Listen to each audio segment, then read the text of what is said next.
Welcome to Season 2 of Rooted and Reaching, a podcast about startups, entrepreneurs, and innovation in the South Bend, Elkhart region of Indiana. I'm Marty Mechtenberg. And I'm Susan Ford. We're excited to share 16 new stories with you this year. And we're going to get tactical about how entrepreneurs are confronting challenges, building success, and moving our region into the future.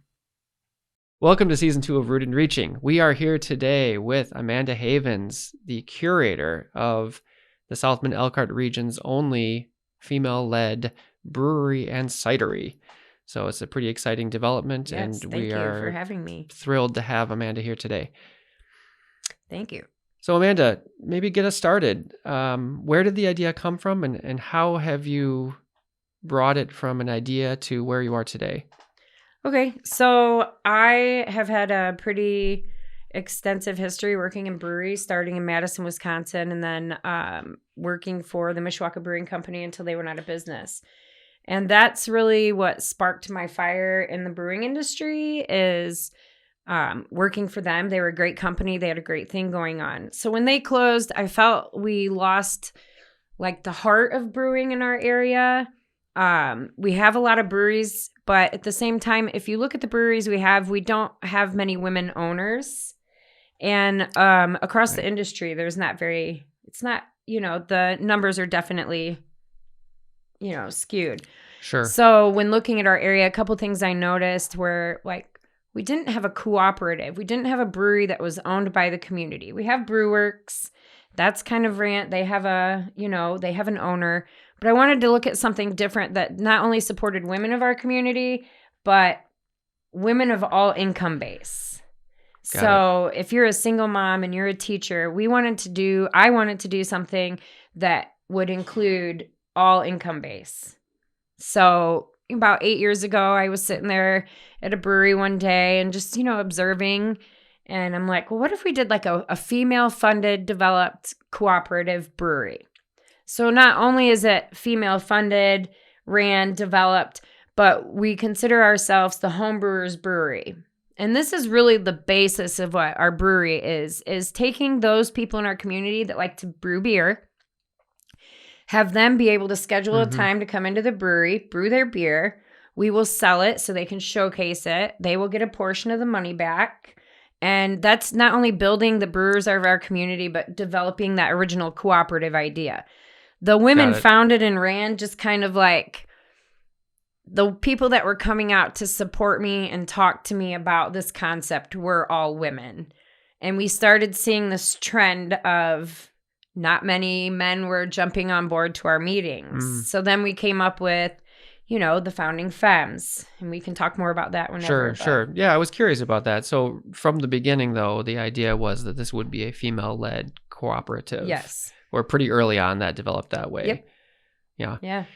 And how has that gone so far? I mean, who were your first members, or how did you start to develop the board and the wider concept? Okay. I think about 6 years ago, a buddy of mine ran a home brew supply store out of downtown South Bend. And I had been talking to him quite a bit about, teaching me the ways of brewing and making cider. I mean, he had everything there. So why not take advantage of it? Right. And at that time, I worked at Peg's, right, 2 doors down. I'm like, oh, I'm going to get off work. I'm going to go down to this brewing place. Sure. I'm going to learn everything I can know. And I had sat and talked to him one day and was like, hey, let's do like a home brew club. Can we meet here once a month, make a batch of beer? We can teach people who don't know. And that was like the heart of it. That was the genesis of the idea. Yeah. And so Cassidy Fowler of Eco Owl Press was my first person to come out. Her and her husband joined me. Yeah. Karen Hahn of South Bend Bicycle, formerly owner of Bendix Coffee Company. They both have been mentors and friends of mine for 10 years. So I've watched their businesses grow and sell. And, I've pitched many ideas to them over the years regarding multiple concepts. So like those two women were pretty my basis, like the ones that really believed in me. And then Charity, of Historic, and Rachel Mosspan, they approached me this past summer because they had heard of my concept and they had this beautiful building. Yep. And that's what sparked my interest. And Cal and Norman is the one that introduced me to the Awesome Fund. So I had like I had let this concept go years ago. Okay. I really did. Like, I got my master's in education, and when Charity came to me and showed me her building and talked to me about the Awesome Fund, I'm like, well, maybe this is a good time, Yeah. So why was seeing a building, why did that re-spark the idea in your mind? Was there something about a physical space and gathering the women together in that space to work and to make? I think that the vision that they put together to me was pretty awesome. Like, they're female developers. They're trying to revitalize South Bend in downtown, which is what we need. And it was like, wow, you have this awesome space. You're awesome women. Like, maybe we should look back into this again. Yeah, that's great. So both of you, Charity and yourself, are working in fields that are primarily male-dominated here, right? The world of brewing and the world of real estate development tend to be male-dominated. Have you faced any pushback or doubters being women working in this space? I think you're always going to have haters. I haven't experienced anything personally of somebody saying, this is a bad idea. I work for Bare Hands in Granger part-time, and Chris has been a great mentor to me through this. And it seems almost everyone I talk to in the industry is very supportive. They like the idea of that we're going to be the home brewers brewer. That's a big thing. We have a lot of home brewers that make amazing beer. So most of them see the concept and they're like, good luck with the women part. Go for it. That's the response I get. Yeah, great. Tell us a little bit about the product, about what's being brewed as part of the network. So right now we're just making cider. So it's pretty hard to make beer on a commercial scale. One, you have to have your permits, you have to have your licensing. So right now we're dabbling with our cider. My cider maker / brewer, if you want to call it, Kat, worked previously with Crooked U. So she has some extensive experience in training. We have an event tomorrow, and this will be our first cider brewed officially by her. And so it'll be interesting. We did a black raspberry hard cider and just your regular hard cider. So we're still like real beginning stages. Sure. So tell us, how does it taste so far? I don't know. We're going to know tomorrow. You haven't had a chance to sample it yet. Wow. None of us have. So this is a real true unveiling. Yes. So we have like homebrew equipment. We would hope. So we're somewhat incubating out of Lang Lab right now. And we have a homebrew kit. So we'll be brewing outside once the weather permits. Got it. And then as we raise funds, we'll buy equipment. We'll find our space. So tell me about that. As you raise funds, what is the vision going ahead a year or two? Where would you like to see the cooperative? Wow, in a year or two, I hope that we're open and thriving and making everything you could imagine, from hard cider to beer. We've even talked about seltzers. There's a plethora of things that you can do in that space. So yeah, that's great. So, but there's multiple brewers at work here. Yes. So you'd have, Amanda's cider or Kat's beer or someone else's hard cider. Is that the model where everyone is bringing what they do through their home brewing efforts? So you'll be brewing in our space. So your home brewers, will have a schedule. You can come in and schedule the time that you're going to brew. Our home brewer will obviously have our own home beer, our house-made cider, our house-made beer, our product. But it's opening that up to the community to showcase theirs. Okay. So even though in this case, it's a female-led cooperative brewing in a specific space, it is open to anyone with home brewing experience. Excellent. Yes. Okay. So female-led, but open to the whole community. Yep. Anyone who wants to dabble or experiment or get into the home brewing business. Yeah. And as people brew, are there that their product will be available in the space to sample? Absolutely. So the goal is, if you're coming in to brew in our space, you absolutely have to have the experience to brew at the size that we're at. And if not, we want to offer classes and courses so that you can take, your small homebrew product and push it to our scale. And then once they do that, yes. So they'll come in, they'll have their scheduled brew time, they'll brew their beer, we'll put it on tap, they'll get a percentage of the sales.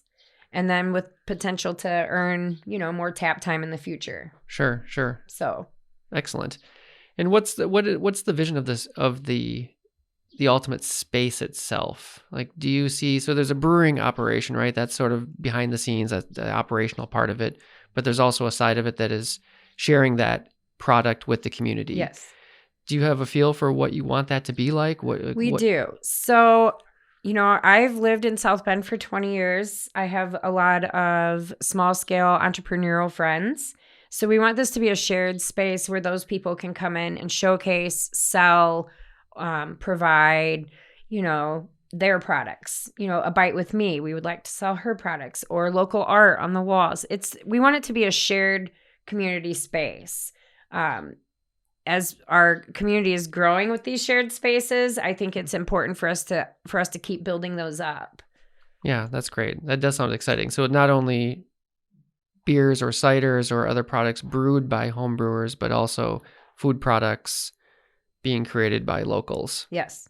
For You sale. can sell your space. macrame if you want with us. If you're a maker in South Bend, we want your stuff in our place. That's great. That's great. So let's circle back to the idea that this is an all-female led cooperative. You mentioned a couple times, somebody said to you, good luck with the women. Tell us more about that. All right. So our concept is founding femmes. We do not want to be bank funded. We would like to be community funded. So we're looking to 100 women to invest $1,000 to provide us with our first $100,000. That first $100,000 will allow us to get our licensing, equipment, and put rent into a space that we choose. So anyone that identifies as a female can be a founding femme. Mm-hmm. We will also have scholarship options. So the 100 women that are investing have the option to donate more towards scholarships for women with lower income to become founding femmes. Got it. We also have a payment option. So once again, like if you're that single mom teacher and you want to be an investor and an owner in this awesome thing, we have an option for you. So we want it. How often do you see a group of women come together to run an organization? You don't. And this is the opportunity to show that we can do that. Yeah. And not rely on a bank for funding. That's the biggest part, is I feel we have enough women in the community that can do that. Can you explain why you don't want bank funding as part of the operation? Is there a philosophical reason for that? Or I just, to be real, like mom moment, like sure. I'm a single mom. Like it's not easy for someone like me to go to a bank and say, I need $100,000. It's not easy for any women in our community to do that. So I think it makes us stronger as a whole if we rely on each other to invest that money to build what we want to build. Banks are great. And after the Awesome Fund, I had plenty of people wanting to throw money at me. And that's fine. Thank you. I appreciate that. Okay. But let's see what we as a community can build first, and then go from there. Got it. And so how's it going? 100 women, $1,000 each. Have you reached that goal? Are you still on the journey? No. So we're still on the journey. We're pretty beginners stages still. I believe tomorrow our website will be officially up and running so that if you would like to be a founding femme, you have that option. So tomorrow night was kind of like our opening event to say, hey, here we are. Look into it. If you're ready to invest, here's the QR code, go for it. Okay. So we have a lot of big things coming up in the next couple months to raise our funds. It's just baby steps. I want to do it right. Sure. So you're doing promotional events, tastings, like we're going to get to taste this cider tomorrow. And then as part of that, you're using that to build the network out. Yeah. How's the governance working? You have a board, or do you have We're very close to having so our goal was 7 to 9 board members. We're at 7. Okay. So I think we're content with that. But as the next couple months comes and we get our 100 women, people are going to become more interested in those board spots. And we want to make that open to anyone that's a founding femme. Beyond 9? We'll think about it. You have to think we have 100 women already. So the founding femmes will all have voting rights. So I think maybe topping out at 9 is a good option. Otherwise, you get too many ducks. Sure. Or what do they say? Too many chiefs, not enough Indians. Sure. So... And I'm assuming you're basing this model on existing models that you've looked into or that you've heard of in other communities, or are you sort of making this up as a new thing for the South Bend Elkhart area? That's funny. So the cooperative model is known across the country. There's probably a dozen or more cooperative breweries. However, what we have not found is the female-founded, funded, developed model. That is kind of something we started working with this past spring when I took my original cooperative model. It was, what can we do that's even more unique and different than being the homebrewers brewery? How can we as women in the community pull together to pull this off? So, and it's neat. So we have a private Facebook group that we started back in April, just that general banter of what women in the area would want in a brewery. Sure. And now this has turned into our private Facebook group for brewers, and we have 187 women in there that I would say about 70% of them are ready to pull the trigger with their investments. So there's a community that wants to see it happen. Okay, so you're getting close to the idea that you would have your 100 women ready to go and ready to put the money in to make this happen. I would say by June 1st, I would like to have those 100 women. Okay, that's great. That's a lofty goal for a teacher and a mom. Yeah. So. Right. Still, good. You know, a lot of these things, I mean, this sounds like a very grassroots effort, the way you're describing it. And so you're taking those grassroots steps, building awareness, involving more and more people in the conversation. Yeah. For sure. It's a learning curve. You know, I've never done something like this before. So every step is new and unique. And, you know, there's plenty of resources in our area that will do a lot for you. But I'm that person. I want to learn. If I'm relinquishing it all to you, I'm never going to learn. I'm never going to know how to do it. Sure. Does that make sense? Yeah. So absolutely. I do want to take that grassroots approach. I appreciate, you know, all the effort and all the resources, but at the same time, it's great to do it yourself and to learn. And I'm not the only one learning. I have 7 to 9 women that are all entrepreneurs and they're learning. So it's neat. Well, let me ask you about those resources. I know you mentioned early on in the conversation here about a couple of mentors that helped you along the way. Can you tell us a little bit about maybe more about how they helped you, and are there any other people in your world that have sort of helped you get to where you are today in terms of entrepreneurship? Well, my father was an entrepreneur growing up. He worked for Bendix full time, and then in the evenings he would go run his own contractor business. So I grew up watching him make that shift every day. And at 12 years old, I was running his ledgers for him, you know, so that was probably my biggest entrepreneurial influence. And I worked for a lot of commercial restaurants growing up and through my 20s. And I really want to say, you know, working for someone like Peg Dalton at Peg's, I worked for John Lutz and Granger, working for the Schmitz at the Brewing Company. I took the best from the best and the worst from the worst when it came to those experiences. And I think that's what's kind of guided me to where I'm at now. And I think that's what draws people to me. I've built a following in that industry for so many years because of what those people taught me. You know what I mean? Like, sure. Yeah, my father, starting with my father, you've got to work hard to get where you want to be in life. So I think that's probably my number one mentor when it comes to being an entrepreneur. Yeah. He never went to college. He graduated from Penn High School. Okay. He made a life of himself just being a hard worker. Yeah. So then beyond your dad, like local women, you mentioned, I think, Cass Fowler at Eco Owl, and I didn't catch the name on the woman who ran Bendix Coffee. Karen Hahn. Karen Hahn, thank you. So they were influential early on in helping you develop the idea, or you just tapped them for their expertise because they both were business women themselves? How did they help? So the funny story is they both have been regulars of mine in the brewing in the area for quite a few years. Okay. And so I think in those general banter conversations with them on one side of the bar and me on the other kind of helped form some of my ideas over the years. And both of them have just been believers more of anything. Like, Amanda, this is great. Keep going. You know, like it if it's meant to be, it's meant to be. It'll come together in a way that it's supposed to. And I think that push from both of them, and they're both successful business owners. Right. So how do you not take what successful women business owners have and, adapt it to your thought process? Sure.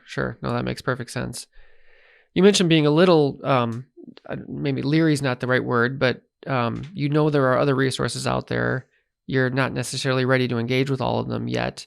But when you look at the South Bend Elkhart region, what kind of resources are you seeing that you think might help you in the future?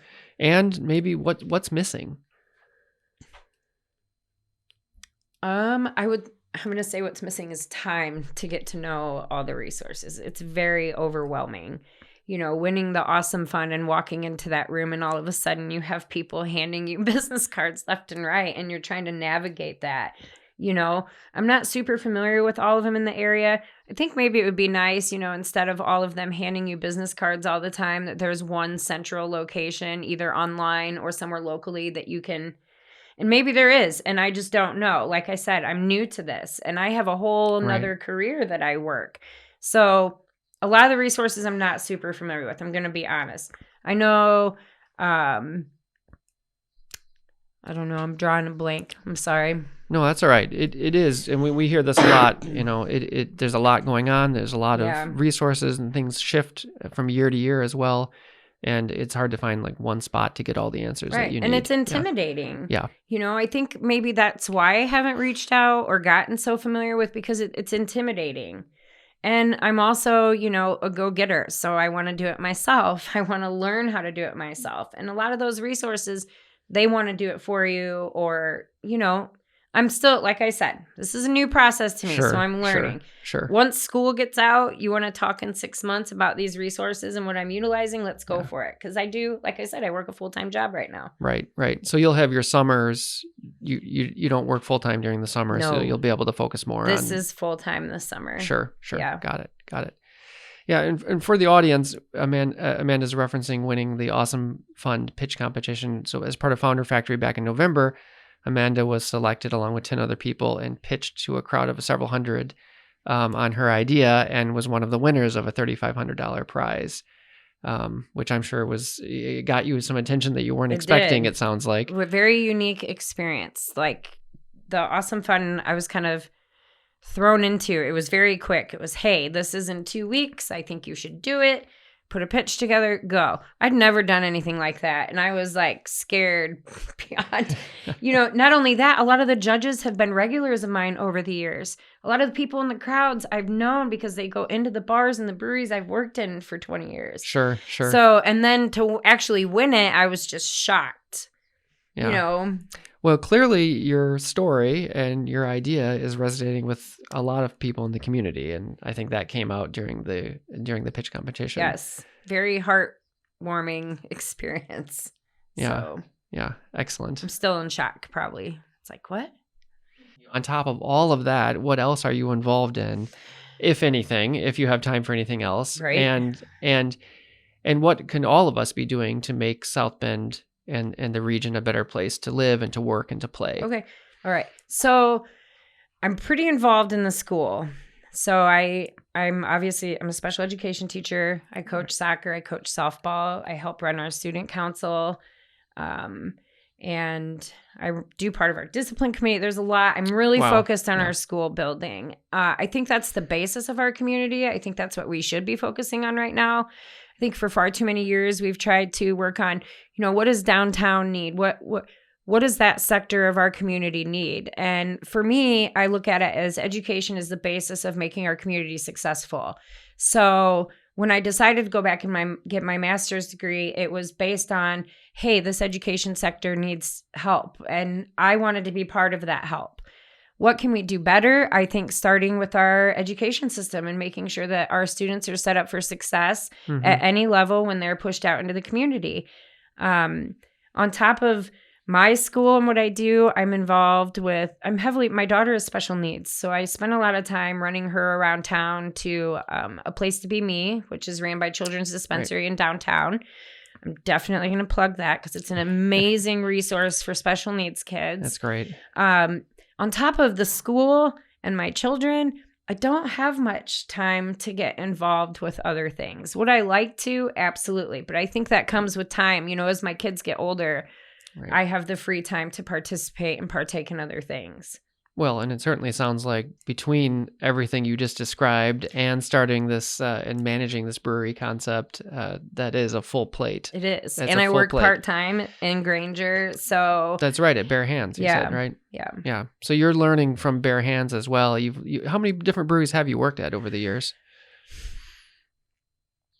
5 total over probably 23 years, 25 years. Okay. Yeah. Yeah, so Started you're- at the Great Dane in Madison, Wisconsin.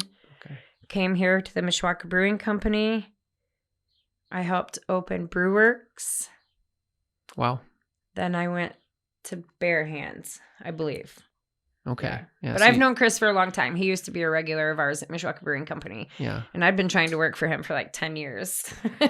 So just the last year I started working for him, and, you know, he's been a great mentor too. Okay. Okay. As part of working for him, learning the brewery side of the business as well, or the business side of the brewery business. I try not to dabble up there. They got a lot going on. Sure. You know, I've managed enough breweries over the years that I know what needs to be done. As far as the brewing side, I can brew a home batch of beer. I can make cider, but I cannot do it at the scale that they do it. I can't do it at the scale we'll be doing it in our brewery. And that's why I brought Kat on. So. And what does Kat bring to the... So Kat has, couldn't give you her full resume, but I know that she has extensive brewing experience, maybe even some education in there too. Got it. And she's female. Got it. Fits your Yes. model very well. Right, which is what we're Yeah. trying to strive for. Female board members, female brewer, female Yeah. management, you know, Right. female driven. It's not that we're against men, but it's that female empowerment that we're trying to create in our community. Sure. Yeah, I mean, it's very pioneering in so many ways. I mean, we don't have a cooperative brewery here in South Bend. Mm-hmm. We certainly don't have a female-led cooperative brewery. So, I mean, you're taking on a cool concept with a really cool model behind it. Yeah. And we want to give underprivileged people the opportunity to partake.